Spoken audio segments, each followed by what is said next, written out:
All right, I want to welcome you to another panel conversation that we're hosting with Pastor Church Resources in the Christian Reformed Church. Our panel today is looking at the topic of grief and how that relates to pastors and their congregations. With us today, we have Dr. Danjuma Gibson. He's professor of pastoral care at Calvin Theological Seminary. He also has a private psychotherapy practice in Grand Rapids, Michigan. Before coming to Calvin Seminary, he was a pastor of a church in Chicago and a commercial banker.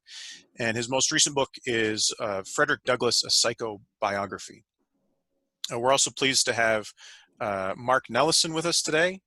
He's pastor of Congregational Life at Georgetown Christian Reformed Church in Hudsonville, Michigan, where he's been pastor since 2006.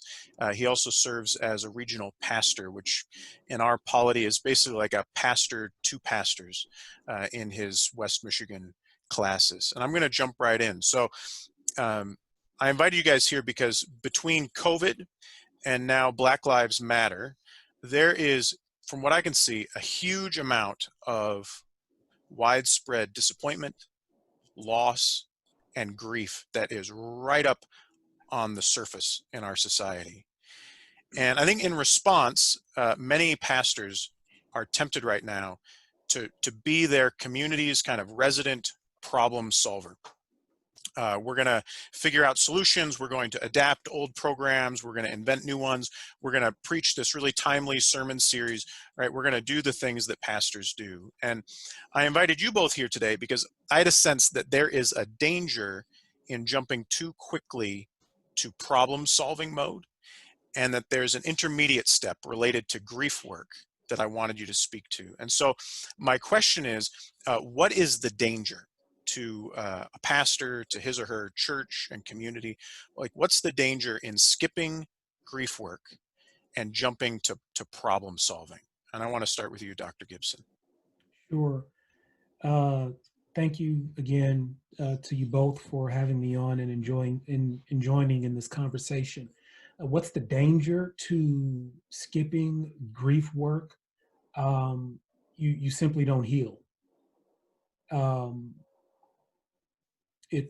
You end up with malignant forms of blocked mourning, and it manifests itself in various ways, not only individuals, but organizations. Churches have personalities. They form over generations, over time. And similar to an individual that does everything they can do to, if you'll allow me to say, not feel the pain. I think churches, institutions, organizations, seminaries, they can do the same thing. And they generally, it manifests itself in what I would refer to as a manic state. And so, because in a depressive state, you run the risk of feeling the pain you're trying to avoid. And so in this manic state, they become very busy. Program after program, the volume of programs really is what, in an unconscious way, they are using or engaging to make it seem as though there was no loss.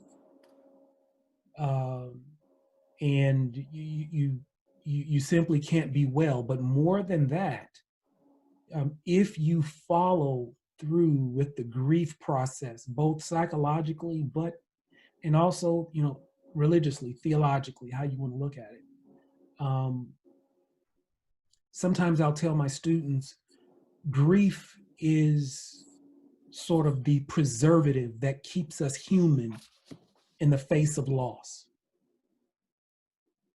And so in our short time here, I would just say, when you circumvent the grief process, when you deny the pain, you foreclose on an opportunity to learn how to love better, how to be a better human being. It's it's really just you engage in this sort of commercialized understanding or consumerist understanding of spirituality and religiosity. So yeah, in a nutshell, you truncate the possibilities that can come from lament and grief work. Dr. Nelesen, you want to add anything to that? It was so good. My fear with pastors is that when we do not process our grief, my experience has been that we pastors go into a place of denial, or we try and so we pretend it's not there. We're not honest about the emotional pain. We are not, we bear false witness to the truth that's alive in our community and alive in us that we try and suppress. Yeah. And that denies some of the fullness of life that we're called to. I think another response to it is that we try and defy that, and we don't recognize the weightiness of it, and so we try and overcome it. We try and manage more resources. We try and lift heavier loads, and we are right now, in my appraisal, in a time where there are so many concurrent things that we've lost and that we should be grieving, that I worry about pastors and churches denying or defying the real loss that's there. And then the other extreme, I think, that I recognize in pastors and in churches is some despair of, is there any hope? Is there any possibility? Is there any newness? And all of these themes are ones that we have to be paying attention to as leaders. I think first in ourselves and then in our communities, because when we've processed some of this in ourselves, that becomes the very best resource that we can bring to communities, to leadership bodies that don't have a map for it. So the call for calm and reflective and intentional leaders is higher than ever as we navigate this accumulation of pent up or unexpressed pain that doesn't know where to go. And I think more than ever, I think good leadership is about trying to slow things down a little bit and take time to absorb and to reflect and to not pull out last year's calendar or last year's liturgy and try and redo it. Because in the end, that may sap us from more opportunity and energy, and like Dr. Gibson spoke to, a growth and learning opportunity that's essential. What's a model for this? Every sporting event I know about that I can think of speeds up when things get more intense, except baseball. When baseball gets more and more intense, everything slows down. The pitcher steps off the mound. Somebody steps out of the batter's box. The pitching coach comes out to the mound. I think we need to find ways of doing a little bit of that amidst the fervor and the roar of the crowd. Boy, I'm just so glad you brought baseball into this conversation. I didn't see that coming, but I find that so helpful. Yeah. One of the things I can imagine a pastor coming back to you two saying is, hey, there is nobody in my community has endured police misconduct in the last year. Nobody in my community has been hospitalized with COVID. I don't know what losses you're talking about. And Dr. Gibson, you and I had a conversation a few weeks ago where you introduced me to the concept of ambiguous loss. I wonder if you could say a little bit more about ambiguous loss and how that might help us kind of name what's happening in our society right now. Sure. So there are a couple of things more in line with what you are talking about. Yes, we have ambiguous loss, but when we talk about loss or lost pain that then triggers grief, loss can manifest itself in a number of things. So for instance, in that example you gave, whether we're talking about COVID or whether you are watching the television screen and you're seeing people being abused by this police misconduct, people being killed. One of the things that can be lost, sometimes we refer to it in the literature as intrapsychic loss. And that is, for instance, the loss of an idea that we are good. The loss of an idea that we are innocent. The loss of an idea that everything is okay. That this racism no longer exists. It doesn't exist in my city. It doesn't exist in my church. And then we are presented with some very harsh realities. And so people push against that. That can't be true. I think even with the COVID, there's the loss of the illusion that you have control. The loss of the illusion that somehow I can isolate. I said to a friend and colleague, I think one of the most troubling things culturally about this COVID pandemic is that it turns the notion of the safety we find in segregation on its head. So people think that, I can segregate, I can move out to the suburbs, whatever city, I won't be affected. But for this COVID thing to work, everybody has to cooperate. People you normally don't associate with, if this country is going to get well, we all have to do things that are appropriate to keep each other safe.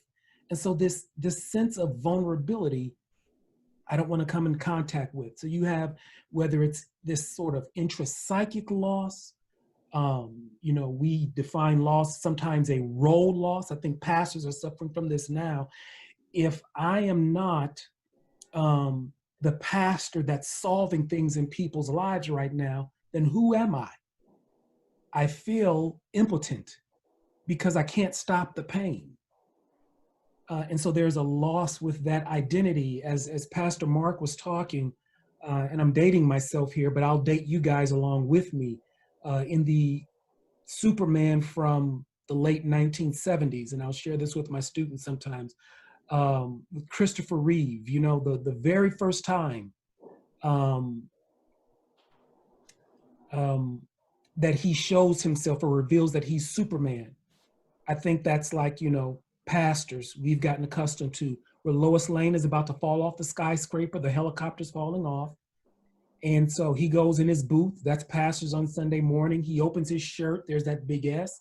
He's running, he gets in the air, he catches her. And when he catches her, she makes an incredible statement. She says, if you've got me, who's got you?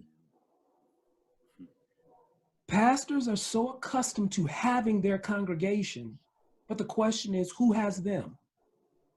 So even when we talk about what leadership looks like, it's not in this season. Leadership is not who has the best idea, who has the best video production. It should be pastors modeling vulnerability, being able to tell their congregation, you know what, I'm hurt, and guess what, you're hurt. Now this is a trap, and I understand the pressure pastors are under, because the pressure to be well, they're getting that from their congregations, because their congregations are looking for something, an image. They are idealizing their pastors as sources of psychological comfort. So it's really a catch-22 situation that I think pastors are finding themselves in. Then you get to this ambiguous loss, and the work I am most familiar with ambiguous loss comes from ambiguous loss comes from Pauline Boss. And it's this notion, she talks about it really well in terms of, for example, dementia, where you have two types. It's ambiguous loss is where the loss is ambiguous. You know, I'm risking defining a word by, using the word. And it's where, for instance, you either have psychological presence, but a physical loss, or you have the physical presence, but the psychological loss. Now, it's the latter that she's talking more about with dementia, where individuals have this physical presence, but you slowly see the psychological presence of the person fade. And so grief work can be interrupted, because unlike other losses where there's a complete loss, God forbid a death, the loss of a job, a church burns down, you can begin the grief work a little bit more, you can crystallize that more than this ambiguous loss. How am I to feel about it? Well, in some ways, I think this is what's happening now. I'm seeing this beautiful church edifice. We haven't been there in 3 months. But there's this hint of a psychological presence on Zoom or online presentation. But you never knew that touch was so important and that bodies were so important until now. I mean, schools are dealing with this. My daughter just finished 6th grade, and they were picking up their report cards and saying bye to the students. They just formed a line in the parking lot. That was so hurtful to see the kids. You could see them just like putting their hands out the windows, wanting to grab the teachers. You could see the teachers holding back tears. And it's like, okay, you knew the school was important, but now you see how important. So the loss is ambiguous. It's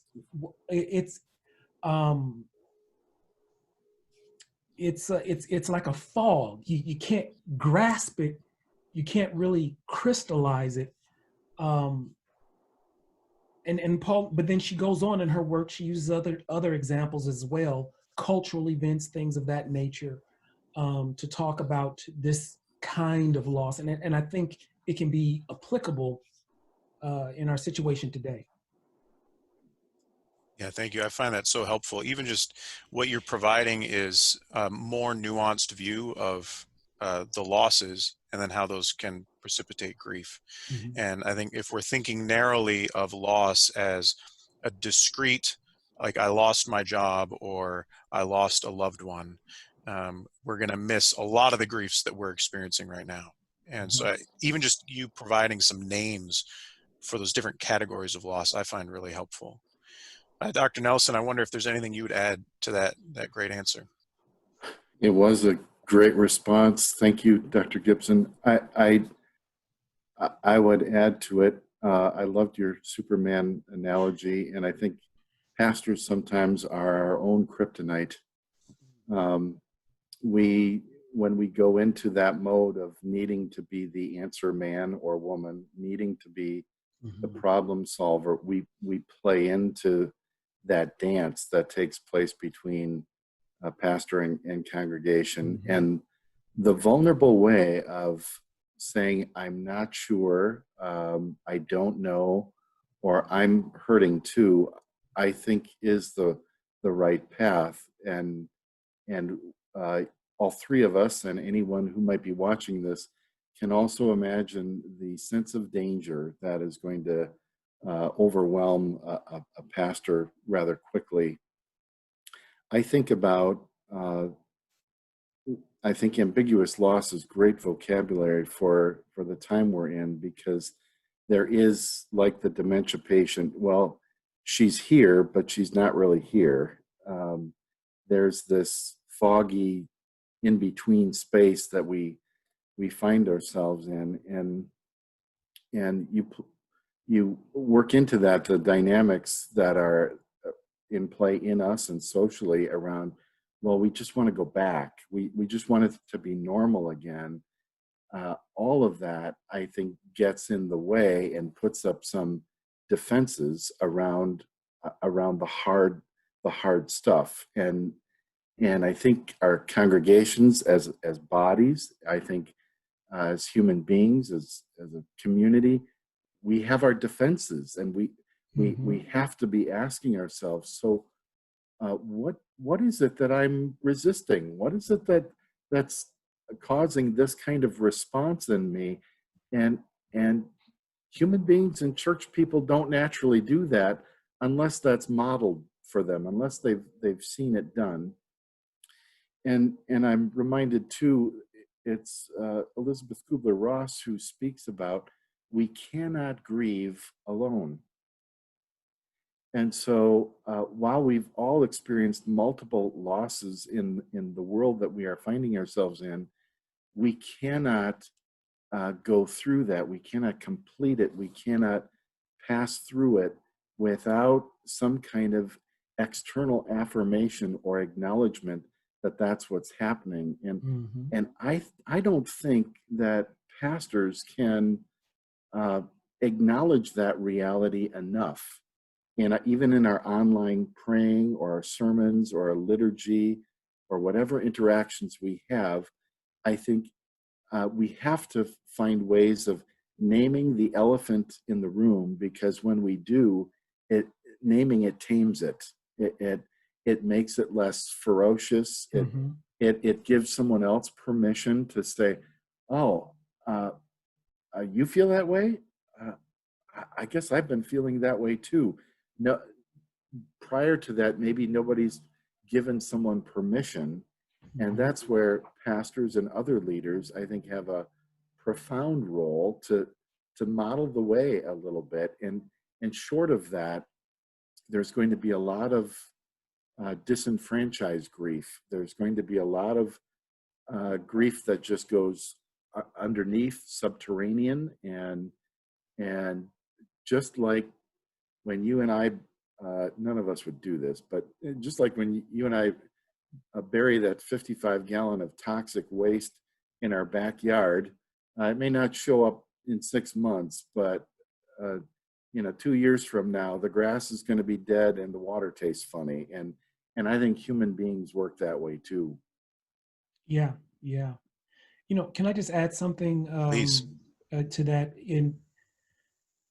As Pastor Marc was talking about, the work that pastors have to do, I would add, if there's ever a time churches should allocate resources for pastors to be in their own independent self-work, churches need to come together and vote that money this week. Because they will benefit in the long run. There is a growing concern as it relates to compassion fatigue for any caregiver. That's pastors, social workers, psychologists, doctors. And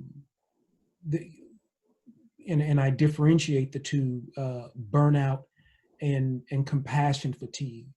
But they both set in when the pastor himself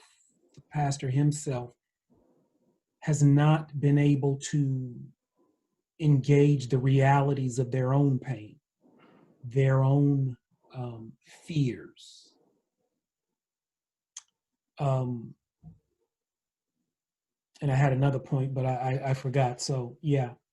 Well, and what Dr. Gibson's speaking to, I think, is it takes one to know one. Mm-hmm. We don't know what we don't know, and I think when I, and I'm not faulting my seminary, don't hear it that way, but when I came out of seminary, we held high, know your stuff, know your stuff. And it was only later through CPE and personal therapy that the greatest resource I had was knowing my stuff. And when I know my stuff, my junk, my gifts, as well as my shadow side, when I know that and I'm familiar with it, and I befriend my ghosts and I engage that becomes such a powerful resource for not only modeling but teaching and preaching and praying, and that gives the congregation glimpses of a reality outside of their current horizon, and I think that's not going to happen through technique or a really cool idea at another church, or as Dr. Gibson said, the best kind of video presentation. It's going to come in an experience of incarnation in the pastor, and that may be one of the most powerful ways of communal transformation, in my view. Mm-hmm. Boy, I'm finding this so helpful. I'm mindful of the time. And Dr. Gibson, I just wanted to give you a chance if you had a last word to share with us. Again, the audience here is pastors, ministry leaders who we think maybe are not tending to the grief work. What might you leave them with? Wow, there's so much we could leave them with. It's funny. I'm teaching a grief course and trauma course this summer at the seminary. The crossover with what's going on in our society, I don't think it could have been more timely. But there's this notion of, I hear this whether in church or other institutions, but what about living in the past, or when is it time to move on? And generally, that question is asked when people observe the presence of pain. There is some pain from losses that will be with individuals the rest of their life, and that's okay. I think if we are talking theologically, we have to continue to work. We need to develop a traumatological understanding of the resurrection, a traumatological understanding of the passion. The presence of wounds and the presence of pain is not an indication that one is living in the past. And I think that is in a very maladaptive way what churches and institutions strive for. Let's erase the symptoms.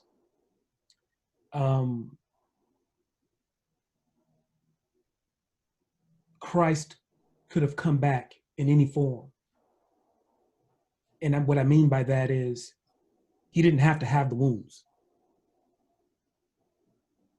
Even to prove himself to one of his followers, he said, if you want to touch it, you can go ahead and touch it. And so you see that even in this beauty, we have to allow room for the grotesque and the unthinkable. And the presence of pain is not a contradiction to joy. Grief is not a contradiction of joy. In point of fact, I believe grief and lament is a particular manifestation of joy and what it means to have joy. But in terms of living in the past, it's not acknowledging the grief. Living in the past, at least how I define it with my students, is trying to present in a way or behave in a way today as if there was no loss. So living in the past means you are trying to actually go back in time to the moment before the loss. And it's that is where we see both individuals and groups and organizations, they get into a lot of trouble. Pastors and leadership who are not attentive to their grief, we can become very brutal to people. Because now I am externalizing my need for wellness. I will externalize it on you, and it will turn into a demand. Pastor Sean, Pastor Marc, I need to see a smile from you. Why? Because Jesus is Lord, right? So you should be smiling. You know, all the sorts of mind games we get into to alleviate the symptoms. Yeah, and you remind me that Psalm 137, the big ugly lament. It seems to me the higher the idealization, oh Jerusalem and the songs we used to sing there and all what that meant, the higher the idealization, the more capacity for violence we have. Yeah, because we are protected and defended, and we want what was so badly that we will do anything to recover it. Mm-hmm. Wow. Well, I'm so grateful to Dr. Gibson, Dr. Nelesen for your time. I think this work, as you have illustrated so well for us, is really important work. And I hope that this video can serve as just some kind of encouragement to pastors and ministry leaders to tend to this. And we hope that this can be a time that's really a time of fruitful growth in getting to know our stuff, right? And by getting to know our stuff, to be able to offer that transformation work in us as a gift to our congregations. So I want to thank you so much for your time, and I hope we have a chance to do it again. All right. Bye-bye. Thank you. Bye. Thank you, Danjuma. Thank you, Marc.